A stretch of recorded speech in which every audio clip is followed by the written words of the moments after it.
Love that when the audience says good morning to you. That just makes you feel so good, doesn't it? It does. Welcome to River Country Quilt Show this morning. My name is Barbara Salter.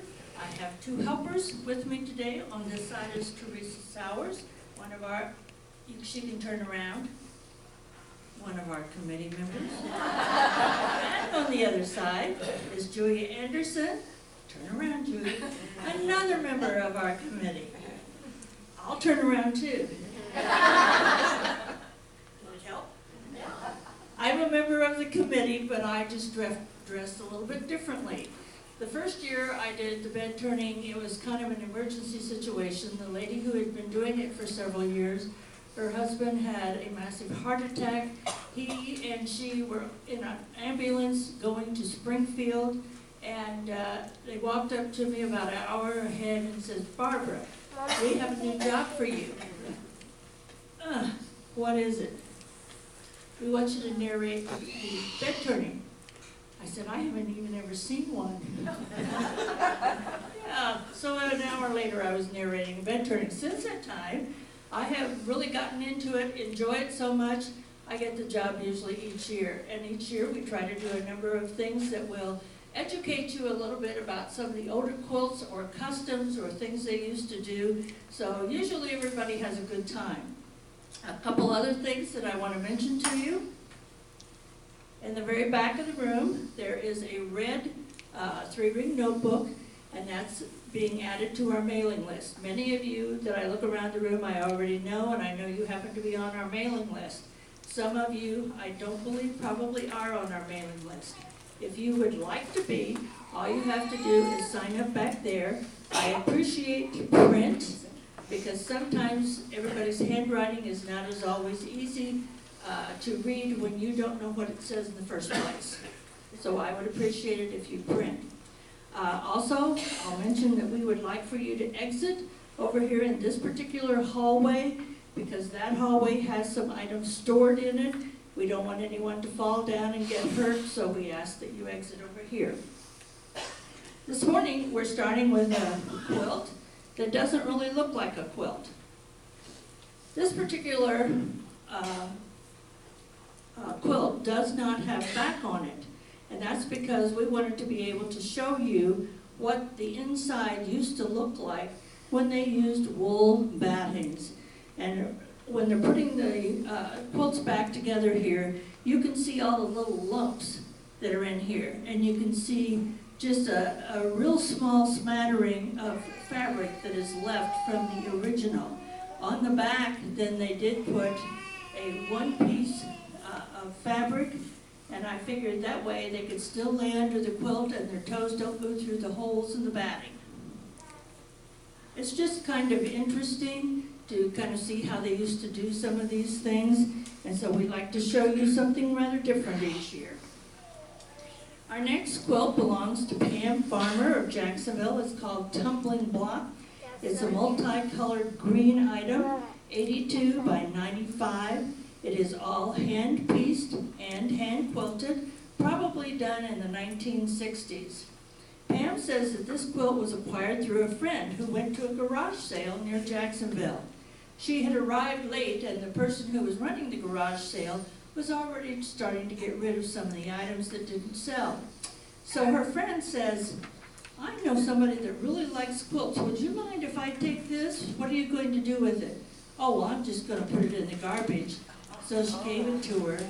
Now Pam is the proud owner of a very beautiful quilt. All hand-pieced and all hand-quilted.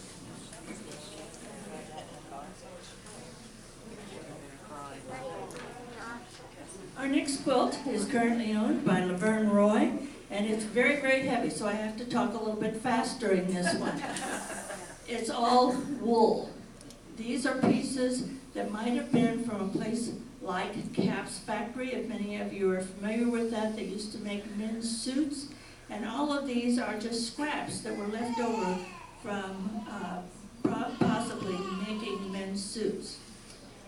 We just wanted to be able to show you, because the girls can't hold this too long. It gets to hurting your neck and shoulders and arms because it is very heavy and it is tied. All of the blocks are 4 by 8 inches.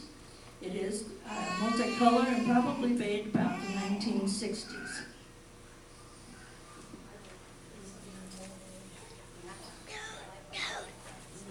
Now, as we go through here, everybody will be saying, oh, I remember that fabric. Oh, I had a dress out of that fabric. Oh, I had an apron out of that fabric. It goes on and on the whole time. The worst of it is I worked at Captain's, I recognize the fabric. Oh, well, now we know for sure. Good.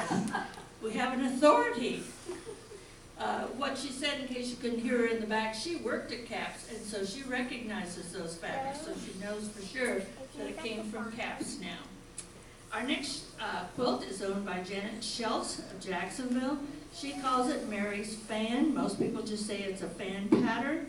It's a white background with multicolored fans on it. It's 64 inches by 72 inches, made about 1960-61 by Edna Sargent.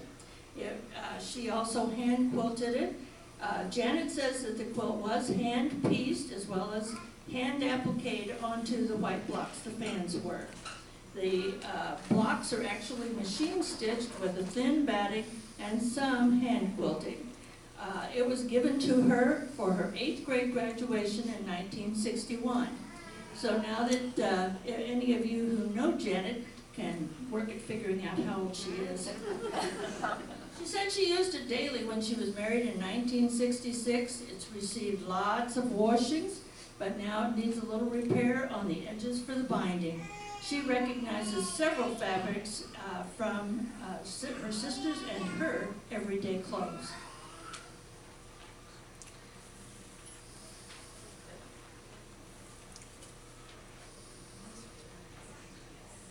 Our next is a very beautiful pineapple quilt. In fact, I just bought an instruction book and some rulers on making pineapples, so I can't hardly wait. This is one of my favorites.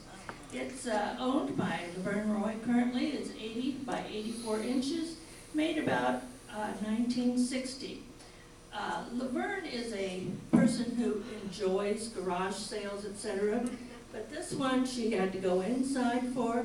She went to Goodwill, bought it for approximately $20 in 2005. It is all machine pieced, but hand quilted. Beautiful, beautiful pineapple quilt, and I really love the edge. The design on the edge turned out really beautiful. So many of the older quilts have such beautiful hand quilting on them, many of the designs, and the very small stitches that end up being there. Our next quilt the pattern is called Carolina Lily. It's 63 by 66 inches, made about 1960 and currently owned by Glenda Eldridge of Jacksonville. Actually, we don't really know much about this quilt other than it was bought at a sale. It is machine pieced and hand quilted, but I really enjoy the Carolina Lily pattern.